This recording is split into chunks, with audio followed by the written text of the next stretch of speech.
नमस्कार सर्व विद्यार्थी मित्रांचं स्वागत आहे आपल्या sticker Marathi SSC and railway exam या युट्यूब चॅनलवर। मी नीता घुले पानसरे तुमचं पुन्हा एकदा मनपूर्वक स्वागत करते।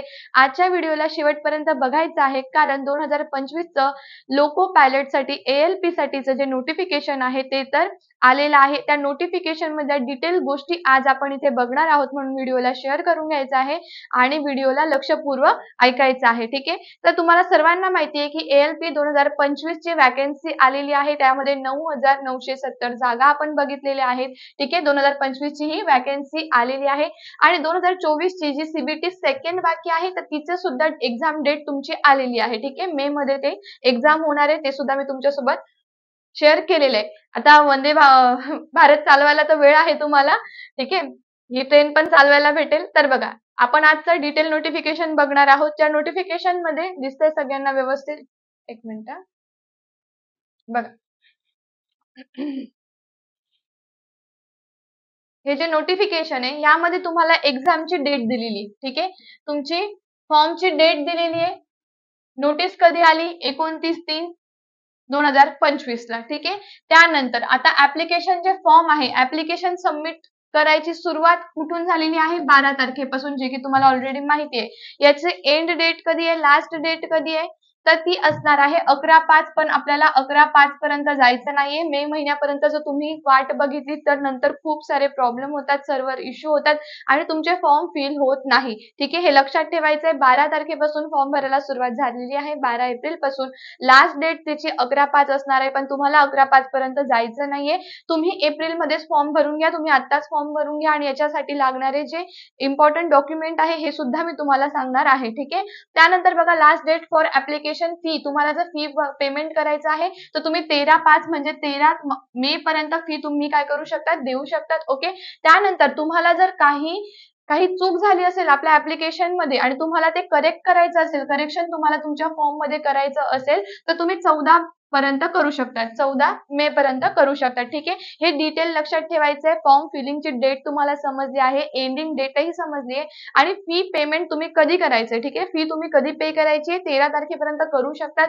त्यानंतर बघा, 13 तारखेला करू शकतात आणि तुम्हाला जर काही वाटत असेल की काही चुकलं आहे फॉर्म मध्ये, करेक्शन करायचं असेल तर ती विंडो जी आहे ती तुमची 14 तारखेला ओपन असेल, तुम्ही 14 तारखेला त्याच्यात काय करू शकतात? मॉडिफिकेशन करू शकतात। ओके, इथपर्यंत क्लिअर आहे? देन आता आपण बघणार आहोत आपल्या टोटल वॅकन्सी, ज्या की स्क्रीनवर तुम्हाला दिसत आहेत। ठीक आहे, हे डिटेल नोटिफिकेशन आहे आणि त्यामध्ये एकदम फास्ट मध्ये तुम्हाला अत्यंत महत्त्वाच्या गोष्टी ज्या नोटिफिकेशन मध्ये तुमच्या कामाच्या गोष्टी ह्याच मी तुम्हाला आज इथे सांगणार आहे, म्हणून व्हिडिओला शेवटपर्यंत बघायचं आहे आणि व्हिडिओ लाईक सुद्धा करायचा आहे। ओके, आता बघा, पोस्ट तुम्हाला दिलेली आहे असिस्टंट लोको पायलट ALP ची। ठीक आहे, त्यानंतर तुम्हाला पूर्ण टोटल जी दिलेली आहे वॅकन्सी आहे ती आहे 9,970। ओके, आणि एज जे दिलेलं आहे ते आहे 18 ते 30 वर्षापर्यंत। तुम्ही 18 वर्षाच्या पुढे आणि 30 वर्षाच्या आतमध्ये असाल तर तुम्ही हा फॉर्म भरू शकता। ठीक आहे, मेडिकल स्टँडर्ड A1 इथे दिलेले आहे, हे सुद्धा लक्षात ठेवायचं आणि लेवल ही सेकंड आहे। ओके, लेवल सेकंडचे हे पेपर असणार आहे, लक्षात घ्यायचं आहे। ठीक आहे, त्याच्यानंतर अत्यंत महत्त्वाची गोष्ट, एकदम फास्ट मध्ये तुम्हाला तेच सांगणार आहे जे की तुमच्यासाठी महत्त्वाचं आहे। ठीक आहे, जे महत्त्वाचं आहे त्याच गोष्टी आपण इथे शेअर करणार आहोत। आता तुम्ही सगळं हे बघितलेलं आहे, सो आता आपण बघणार आहोत पुढचं, म्हणजेच तुमचं फी। ठीक आहे, तुमची फी किती असणार आहे ते एकदा इथे जाणून घेऊया, एकदा बघून घेऊया। हा, आता इथे तुम्हाला फीचं असणार आहे। पहिले बघा, एज लिमिट। ठीक आहे, इथे तुम्हाला दिलेलं आहे एज लिमिट दिसत आहे 18 ते 30 वर्ष, जसं की मी तुम्हाला ऑलरेडी सांगितलं 18 ते 30 वर्षांमध्ये तुमचं एज लिमिट इथे दिलेलं आहे, दिसतंय व्यवस्थित? आता बघा, जे SC ST कॅन्डिडेट आहे त्यांना 5 वर्षाची सूट दिलेली आहे। काय दिलेलं आहे? SC ST कॅन्डिडेट यांना 5 वर्षाची सूट आहे, याचा अर्थ 18 ते 35 वर्षापर्यंत ते फॉर्म भरू शकतात आणि इथे OBC नॉन क्रिमिनल लेयर दिलेला आहे, ते त्यांना 3 वर्षाची आहे, म्हणजे 18 ते 33 वर्षापर्यंत ते असतील तर ते फॉर्म इथे भरू शकतात। ओके, समजलेलं आहे? इथे एक रिलॅक्सेशन दिलेलं आहे, ते तुम्ही व्यवस्थित बघून घ्यायचं आहे। ठीक आहे, फॉर्मची फी किती आहे? ठीक आहे, फीज आता बघा, जर तुम्हाला क्लिअर नसेल तर आपण अजून एक गोष्टीने क्लिअर करू शकतो की नेमकं कोण किती वर्षाचं असेल तर फॉर्म भरू शकणार आहे। ठीक आहे, याच्यामध्ये अशा काही गोष्टी मेन्शन केलेल्या आहेत ज्याच्याने तुम्ही एकदम कन्फर्म होऊन जाणार की तुम्हाला फॉर्म कधीपर्यंत भरता येतील. बघा, समजा तुम्ही जर जनरल कॅटेगरी मध्ये असाल, तुमचा जन्म 2/7/95 ते 1/7/2007च्या आतमध्ये आहे, तर तुम्ही जनरल कॅटेगरी मधून फॉर्म भरू शकता. तेच तुम्ही जो ओबीसी असाल तर त्यांचं इथे 1992 केलंय बघा, आपला 95 आहे, जनरल वाल्यांचा 95. ओबीसी वाले असतील तर 2/7/92 ते 1च्या आतमध्ये असेल तर फॉर्म भरू शकतात. तेच जर तुम्ही एससी एसटी कॅन्डिडेट असाल तर त्यांना ऑलरेडी 5 वर्षाचं त्यांनी काय दिलेलं आहे, रिलॅक्सेशन दिलंय. सो त्यांचा 2/7/90ला जन्म असेल, ते 1/7च्या मध्ये असतील तर ते फॉर्म भरू शकतात. ठीक आहे, लक्षात आलेलं आहे. याच्याने तुम्ही एकदम कन्फर्म होऊन जाणार की ऍक्च्युअल कोण फॉर्म भरू शकतो, ओपन वाले किंवा ओबीसी वाले. ठीक आहे, एससी एसटी कॅन्डिडेट कसे फॉर्म फिल करू शकतात ते तुम्हाला याच्याने कळेल. या नोटिफिकेशन मध्ये काही अशा गोष्टी आहे जे तुम्हाला माहिती पाहिजे. ठीक आहे, आता आपण फीज वर जाऊया. जे जनरल वाले आहे, ओपन वाले आहे, फॉर ऑल कॅन्डिडेट्स इथे दिलेले आहे बघा. फीज किती असायला पाहिजे, 500. ठीक आहे, 500 रुपये तुमची फीज आहे. ओपन कॅन्डिडेट जे आहे, ओपन कॅटेगरी मधले आहे, जनरल वाले आहे त्यांना. पण त्यांना बघा 400 काय होणार आहे, रिटर्न होणार आहे, रिफंडेड. कधी, जेव्हा तुम्ही फर्स्ट स्टेज ऑफ सीबीटी देणार तेव्हा. जेव्हा तुम्ही पहिला एक्झाम देणार आहे, सीबीटी फर्स्ट जर तुम्ही क्लिअर केली, सीबीटी फर्स्ट जर तुम्ही दिली, तर तुम्ही जी 500 रुपये फी भरलेली आहे त्याच्यातले 400 रुपये तुम्हाला रिटर्न येऊन जाणार आहे, लक्षात ठेवायचंय. नंतर जे अदर कॅटेगरी वाले आहेत, जसं की SC ST, ex serviceman, female transgender वगैरे जे पण असतील, त्यांना 250 रुपये फी आहे फॉर्म. ठीक आहे, पण त्यांना पूर्णच्या पूर्ण रिफंडेबल आहे. पूर्णच्या पूर्ण 250 रुपये त्यांना भेटून जाणार आहे बघा. दिस फी ऑफ किती सांगितलेलं आहे, 250 रुपये शाल बी रिफंडेड. ठीक आहे, 250 त्यांना पुन्हा परत येऊन जाणार आहे.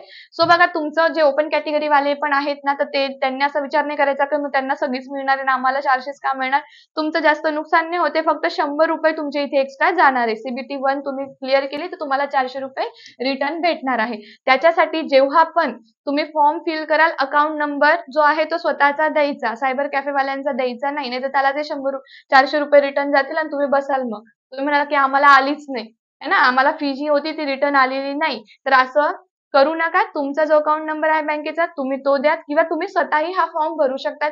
फॉर्मच्या स्टेप पण मी तुम्हाला सांगून टाकेल. ठीक आहे, त्याच्यानंतर आपलं फीज बद्दल झालेलं आहे, एज बद्दल झालेलं आहे. या नोटिफिकेशन मध्ये अजून महत्त्वाच्या गोष्टी आहेत, ते म्हणजे एज्युकेशन क्वालिफिकेशन. ओके, जसं की आपण ऍप्लिकेशन फॉर्मची डेट बघितलेली आहे, लास्ट डेट बघितली आहे, टोटल वॅकन्सी बघितली, एज लिमिट बघितलं आहे. सो आता आपण बघणार आहोत क्वालिफिकेशन. बघा, खूप मोठी ही तुमची नोटिफिकेशन आलेली आहे. हे सुद्धा मी तुम्हाला पेपर पॅटर्न वगैरे सगळं सांगून देणार आहे. बस एकदा आपलं जे क्वालिफिकेशन आहे, जे मार्क्स जे आपल्याला लागतं क्वालिफिकेशन, बघा 10th ITR तर लागतंच, पण त्याच्या बरोबर अजून काही लागतं का, हाऊ टू अप्लाय पण इथे दिलेलं आहे. सो हे पण, याचा पण आपण एक वेगळा व्हिडिओ बनवू ज्याच्यामध्ये तुम्हाला पूर्ण डिटेलमध्ये सांगण्यात येईल की फॉर्म फिल तुम्ही कसा करायचा आहे. ओके, हे बघा, एवढं मोठं नोटिफिकेशन तुमचं आलेलं आहे. आता ह्या नोटिफिकेशन मध्ये आता आपल्याला इथे आहे काय, तर तुमचं क्वालिफिकेशन दिसतंय का सगळ्यांना? दिसत नसेल तर मी तुम्हाला इथे लिहून देणार आहे, सो डोंट वरी. तर बघा, लास्ट स्टेज आहे या नोटिफिकेशनची, तुमचं क्वालिफिकेशन. तुम्हाला एएलपी मध्ये फॉर्म भरायचा आहे.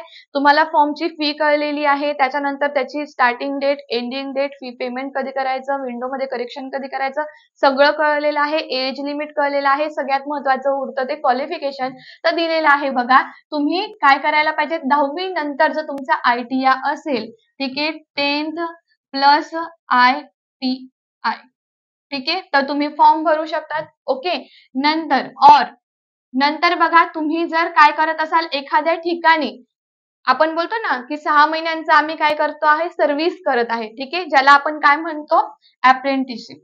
ठीक आहे, जर तुमची ती असेल 10th नंतर, जर तुम्हाला सर्टिफिकेट मिळालेलं असेल जिथेही तुम्ही कुठे 6 महिने प्रॅक्टिस करत आहात तरी पण चालेल. पण कुठल्या सब्जेक्ट मध्ये, तर इथे दिलेले आहेत रिलेव्हंट सब्जेक्ट. जसे की इथे बघा, तुम्हाला काय काय दिलंय, इलेक्ट्रिशियन दिला आहे, इन्स्ट्रुमेंट मेकॅनिक दिलेला आहे. ठीक आहे, मेंटेनन्स मेकॅनिक, त्याच्यानंतर तुम्हाला दिलेलं आहे इलेक्ट्रॉनिक मेकॅनिक्स. ओके, त्यानंतर वायरमॅन दिला आहे, ट्रॅक्टर मेकॅनिक दिलेला आहे. तर ह्या रिलेव्हंट सब्जेक्ट मध्ये जर तुम्ही करत असाल अप्रेंटिसशिप तर चालणार आहे. ठीक आहे, त्यानंतर अजून कधी फॉर्म भरू शकतात तुम्ही, जर 10th प्लस समजा तुम्ही BE केलेली आहे, म्हणजे बॅचलर ऑफ इंजिनिअरिंग, किंवा तुम्ही MTech केलेलं असेल तरी सुद्धा तुम्हाला इथे फॉर्म फिल करता येणार आहे. म्हणजे ह्या तिघही याच्यामधले जर तुमच्याकडे डॉक्युमेंट असेल, 10th आहे, ITI आहे, तुम्ही फॉर्म फिल करू शकता. तुम्हाला ITI कशामध्ये पाहिजे हे इथे दिलेलं आहे. सो तुम्ही व्यवस्थित बघून घ्यायचंय. नंतर कुठेतरी तुम्ही प्रॅक्टिस करत आहात तरी सुद्धा चालणार आहे. त्याचं सर्टिफिकेट तुम्हाला लागेल. नंतर तुम्ही BE केलेली असेल रिलेव्हंट सब्जेक्टमध्ये, ओके, किंवा तुम्ही MTech केलेलं असेल तरी बॅचलर ऑफ इंजिनियर असाल तरी सुद्धा चालणार आहे. ठीक आहे. समजलंय की एज्युकेशन काय. नंतर इथे एक नोट पण दिलेली बघा, दिसते बघा, डिग्री दिलेली आहे इंजिनिअरिंगची, जसं की मी तुम्हाला सांगितलेलं आहे. डिग्री आहे तुमच्याकडे इंजिनिअरिंगची तरी सुद्धा तुम्हाला चालणार आहे. तर हे तुमचं होतं एज्युकेशन. ओके. सो ह्या व्हिडिओमध्ये आपण डिटेलमध्ये ALP चं नोटिफिकेशन बघितलेलं आहे 2025 चं, जे की आता आलेलं आहे. वॅकन्सी दिलेली आहे 9,970. ठीक आहे. तर ह्या ज्या वॅकन्सीज आहे, लास्ट टाइम जर तुम्ही बघितलं 2024 ची जी एक्झाम तुमची झाली होती, तर 2024 ला तुमच्या जवळ 19,000 इतक्या वॅकन्सीज आलेल्या होत्या. बट आता त्या वॅकन्सीज कमी झालेल्या आहे. सो फॉर्म फिल करत असताना तुमचा झोन, तुम्ही कुठे राहता, तुमच्या आजूबाजूला कुठले झोन येतात, त्यामध्ये तुमच्या कॅटेगरीला किती जागा आहे, हे सगळं बघूनच फॉर्म भरायचे. तर हा व्हिडिओ बघितल्यानंतर एवढं तरी तुमच्या लक्षात येईल की आपल्याला फॉर्म कुठे फिल करायचे. बघा, इथे तुम्हाला पूर्ण नोटिफिकेशन मी दाखवलंय. जे तुमच्या कामाचं होतं ते मी तुम्हाला इथे पूर्ण सांगितलेलं आहे. ठीक आहे. असेच अपडेट बघण्यासाठी Ticker Marathi SSC and railway exam चॅनलला सबस्क्राईब करून ठेवायचं. यावरती तुम्हाला मोर डिटेल, मोर अपडेट भेटून जातील 2025 च्या ALP बद्दल. त्याच्यामध्ये पेपर पॅटर्न, सिलेबस, डॉक्युमेंट सगळं इन्क्लूड आहे. ठीक आहे. आणि नंतर विचार पडला असेल की मॅडम आता अभ्यास कुठून करायचा, तर बघा, तुम्ही जर प्रिव्हियस इयर क्वेश्चन पेपर करत असाल तर तुमचा 40% सिलेबस कंप्लीट झालेला असतो. ठीक आहे. तुम्ही आधी प्रिव्हियस इयर क्वेश्चन करत आहात. आता 2024 ला जी CBT 1 झालेली आहे त्याचा जरी तुम्ही केलेला असेल पूर्ण प्रॉपर स्टडी, पूर्ण प्रिव्हियस इयरचा स्टडी तुमचा झालाय, म्हणजे 40% सिलेबस तुमचा ऑलरेडी कव्हर झालाय. सो त्याचाच अभ्यास करायचा आहे. पुन्हा PYQ अभ्यासायचे असतील किंवा अतिसंभाव्य क्वेश्चनचा अभ्यास करायचा असेल तर चॅनल सबस्क्राईब करून ठेवा. इथे लवकरात लवकर आपण सिरीज सुरू करत आहोत. YouTubeवर तुमच्यासाठी सिरीज सुरू होत आहे, ज्यामध्ये सायन्स अँड रिझनिंगचे लेक्चर दररोज तुमचे घेतले जातील. ठीक आहे. चला भेटूया पुन्हा न्यू अपडेट सोबत. तोपर्यंत bye bye, take care, wish you all the best. जय हिंद. Thank you.